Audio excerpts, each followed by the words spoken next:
welcome back all our guests. We'll now proceed to the next sharing on defending against cyber attack, a fast action of incident response strategies and tactics. The following presentation will focus on the typical challenges of incident response, including lessons learned with practical examples and recommendations on how to prevent crisis situations. This session will also welcome questions from the audience using the link, the Zoom link on Q&A pod. So without further ado, please welcome Mr. David Moucher, the Director of FortiGuard Responder Services International. Mr. Moucher, please.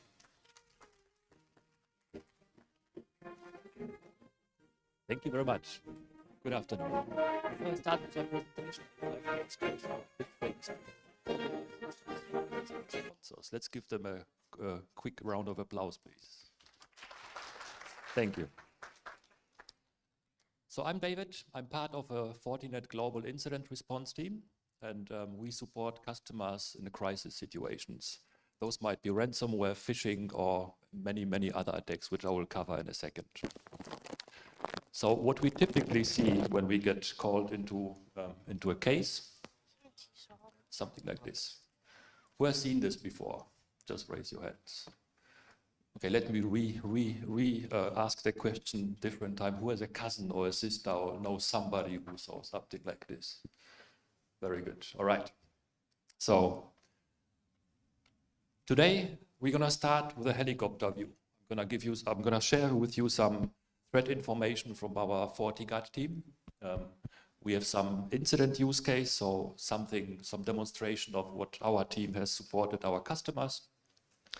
I'm going to share with you some trends which we see, and in the end, I'm going to talk about how our team can support you, our customers.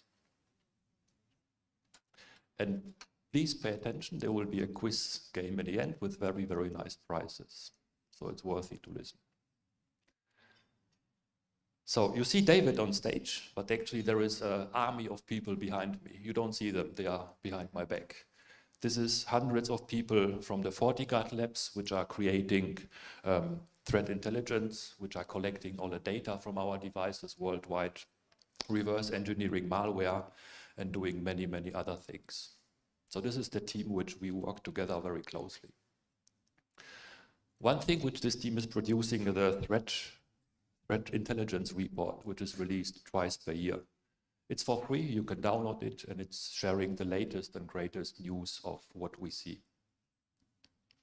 This is an example of the actual report, which is available online. And I'm gonna share with you some details about ransomware from the report. So in the second part of last year, we saw pretty much something like fragmentation. Who remembers fragmenting your hard disk from very, very old times? So this is similar to what happened last year. There were many groups, and actually they kind of tunneled into only several groups which were appointable for all the ransomware attacks which were happening. Another thing which we saw, which is a trend, is ransomware as a service. So you don't need to be a coder, don't need to be very technically, you don't need to be very technical in order to run this. You can actually rent it. So there is rent a botnet, rent a ransomware as well. And GunCrab, which is a ransomware family from about 5 years ago, was the most dominant one in this one. So how does it work? The ransomware operators, they run, it's like a company. They have IT departments, they have development, they have HR departments who actually hire new people. They have an offensive team who is collecting vulnerabilities and creating new zero-day attacks. So quite sophisticated teams. And you can rent this. So as I said, you don't need to be technically very capable. Even my mother could go online and rent ransomware in order to launch attacks. What's interesting in this, as you can see, the setup of the ransomware operators, sometimes it's much more mature than from the victims which they are attacking, which is kind of scary. Some ransomware statistic from last year. So last year in the second half, we saw an uptick of about 16%, and this trend goes up. So this year we have also the statistics, which I don't have yet because the report is just being prepared for this year, but the trend is going up. So ransomware is really, really a big issue in the market. Something, and this is coming from our team, what we see. So this is the first initial vectors. This is the, how does the bad guys get access to your networks, to your computers? Mostly they're using stolen credentials, which you can buy on a darknet. Web shells, vulnerabilities. The most prominent was the Exchange one, which kept us busy and kept the customers busy for about 2 years. So this was one of the main source of attacks in the which we have seen. But of course, phishing, so targeting the human part in the game, phishing attacks, and also exploiting vulnerabilities in RDP, VPN, and other systems. So these are the typical entry points, initial vectors for the bad guys. One of my friends, Mr. Muller, said something very, very interesting about a decade ago, but it's still very, very, very valid today. It's not a matter of if the companies will be hacked. It's just a matter of time, when. And if you get, just be prepared. So have some incident response plans, have simulations in order to be prepared and not just wait for the thing to happen. The incident case which I brought to share with you today, it's a global organization. They had a huge, complex network covering pretty much all countries in the world. So my sister team is a managed detection and response team. They operate a 40 EDR tool for our customers. They detected some of the attacks. But unfortunately, in this case, only one region was covered by the EDR. So if you think about it, you have a huge network, but only looking and monitoring one part of this. This was one of the issues which we had there.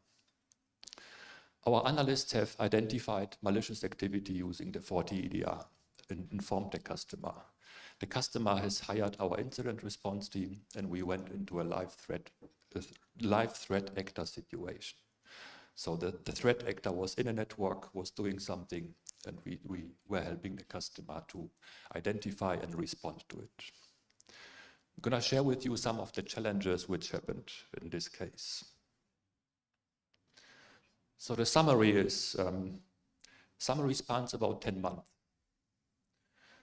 which is, let's say, a typical time frame for this type of things. So it's not weeks, it's more months which we are looking at. First of all, the threat actor got access to the network using a Citrix vulnerability and started moving into other regions.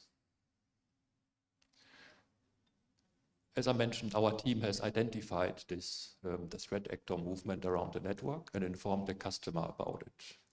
You can guess what happens. If you get a notification, would you act upon this, or would you just leave it in your mailbox? That's a typical thing which happens. The threat actor started moving laterally through the network using RDP and other standard protocols. So pretty much using tools which administrator use, system tools, which kind of covered them a little bit.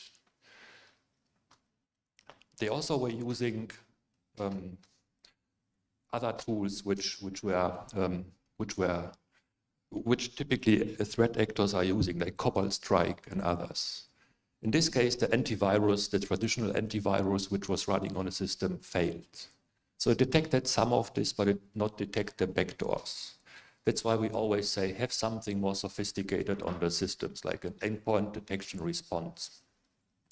Because you want to catch the bad guys in the kitchen while they are still cooking the meal, before the meal is served, pretty much.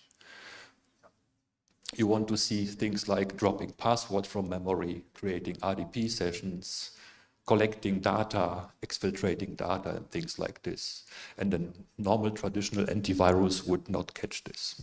Which I'm not saying that you shouldn't have an antivirus, definitely you should, but have something more sophisticated in order to keep up with the bad guys.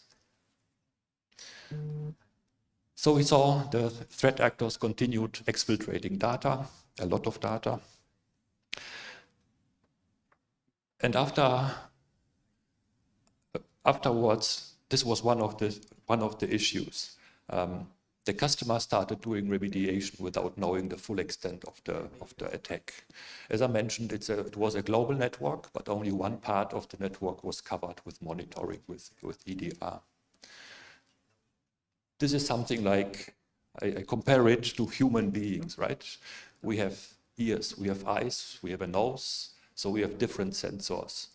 But try to imagine covering all the sensors and using only one, like your nose or your ears, and try to navigate through Hong Kong. I bet this will not be a good game, which was exactly the case here. The customer started remediating without knowing the full extent. Of course, the threat actor started doing something by encrypting the data and doing something bad.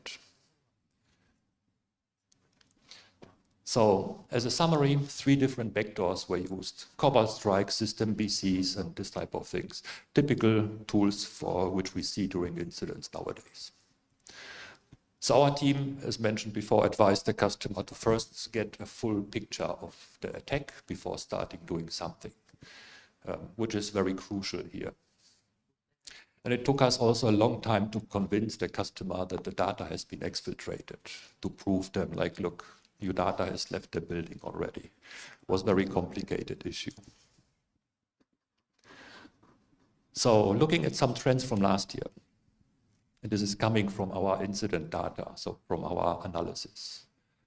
The top 4 factors, or the top 4 things which are going wrong, is not being prepared, not having incident response plans, incident response procedures, doing tabletop exercises in order to simulate different threat scenarios to protect yourself.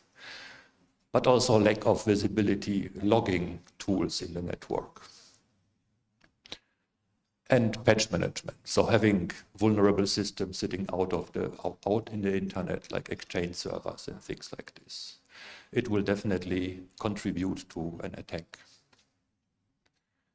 So some lessons learned. And typically, or normally, we divide them into technology, processes, and people. So the first one is limited visibility into your environment. So make sure that you have the right tools and the right configuration in order to see what's going on. As mentioned before in the incident, having a global network and only looking and covering in one part of this will not win. The people part. Make sure that you have the right people with the right education or the right skill sets running or supporting your environments. That's very important. Mostly people buy a lot of tools, which is great, but we forget about the processes. So how to integrate those tools into your procedures, into your operations. And also the third part, people. Having the right people with the right skills is very, very crucial. Using tool that detects activity. As I mentioned before, the attackers are evolving with new attacks. So we have to do this as well with our protection and detection technologies.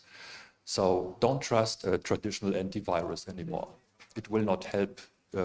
It will not help against the sophisticated attackers and attacks which we are seeing nowadays. So having something like endpoint detection, network detection, sandbox technology and all the things is really, really crucial. And last but not least, the process part. Be prepared. Have an incident response plan. Have incident response procedures. So documented step-by-step guides of who needs to do what. And the best thing to have this up front. So don't start thinking how we're gonna cope with the situation or what we're gonna do if the house is burning behind you. That's the worst situation, worst time to be prepared. So be prepared is the main message here. Very quickly about our FortiGuard services, so how we support customers in different cases. So we have a global team with many, many skill sets. We have reverse engineering ninjas, we have analysts, we have threat intelligence people, And these are some of the certification which the team is supporting. And as I said, we do incident response, we do MDR, so managed DDR for the customers, and also do preparedness services, so to prepare yourself before something happens. Some of the services are here. They are divided into 3 different areas. This might be important for later on. So we have assess, prepare, and respond. So for the assessment, we have 3 different types, starting very helicopter view with a SOC assessment, looking at different things which belongs to the SOC, threat intelligence, all the processes, shift, and this type of things. Little bit narrowed down is incident response readiness assessment, which looks about your incident response plans, procedures, and this type of things. The third one is very specific one for ransomware. So looking on things which might be important for you when you get a ransomware attack. So these are the 3 types of assessment which we provide. For the improve part, as mentioned before many times, I'm going to mention this many, many times because in my eyes, it's the most important one, having incident response plans and playbooks. So being prepared before something happens in the best case. Running tabletop exercises. Let me ask you who has incident response plans and who is training them with tabletop exercises, dry runs. Okay, there is a few, very good. And last but not least, we have an incident response service. So we support customers when something happens with a 24/7 global hotline and an SLA of 1 hour. So these are the services. I'm going to talk about one new service which we just introduced, which is threat hunting or compromise assessment or pre-breach assessment. There is many names for this. What it is about is if the customer calls me and says, David, you know, I don't know if I have an incident. There is no proof yet. We didn't see anything, any data has been exfiltrated, or we don't see anything, we don't have a proof. But you know, the admin of the Exchange server found something strange on the log files, or there is a machine waking up at night and sending data to a strange country. Can you please help us, first of all, identifying, do we have an incident? Or is it just a broken configuration in the firewall or broken switch which is doing these crazy things? Also, we help the customers understanding the depth and the breadth of the attack and the impact of this. Then we help them, of course, remediating if we find that there is an incident going on. So for this, we are leveraging, of course, Fortinet technology. So as I mentioned before, FortiEDR is an endpoint tool. If we are talking about network, FortiNDR, FortiRecon, FortiDeceptor, which is a honeypot technology in order to uncover or to get the bad guys in the kitchen while they are still cooking something, FortiSandbox and others. Keep this in mind, this might be valuable at the end of the presentation. And of course, we are using open source tools like Velociraptor and other commercial tools available. So how does it work? There is different phases. The first phase is the requirements validation. So what we are dealing with. I'm always saying 1 million ways to die. There is also 1 million ways to have a cyber attack. So we need to first analyze, what are we dealing with? Is it endpoint? Is it a network? Is it something in the OT area? After this, we deploy the tools depending on a case. We can deploy tools on the endpoints, on the networks, in the cloud, wherever this is needed. And this is being done dynamically based on the attack order scenario. Collecting data and evidence on the endpoints, in the cloud, it's very, very crucial. Analyzing the data. So what we just found, we need to analyze. So we use threat intelligence from the FortiGuard team. We use machine learning and other technologies in order to do the analysis. Once this is done and we find then that there is an incident ongoing, of course, we do the forensic analysis. We look at the memory, we look at the file systems, and many, many other points. And last but not least, creating a final report with the findings. So as a last slide, should you have an issue, the easiest way to get in touch with us is going on the Fortinet.com page, and on the upper right corner you have a button, Experience the Breach. There you just need to type in your name or your contact details and roughly what is the situation you are dealing with. And within 1 hour maximum, typically after 10 minutes, one of the lead analysts will come back to you and start the scoping call and start the investigation for you. So coming to the last part. Thank you, Mr. Matre. But before we go into the quiz game, we have received one question from our online participants. So would you please check the iPads and then please read out the question and answer the question maybe from our online audience? Thank you. The first question is, any tips on efficiently streamlining the intelligence from the wild to steer company-specific playbooks and response automation? I would say, yes, this is an important part of this, but typically the playbooks, the procedures are very custom. So if I would write a playbook for you, for example, it would not necessarily fit for some others. So that's why we use it and create custom procedures, and of course using the threat intelligence which is available.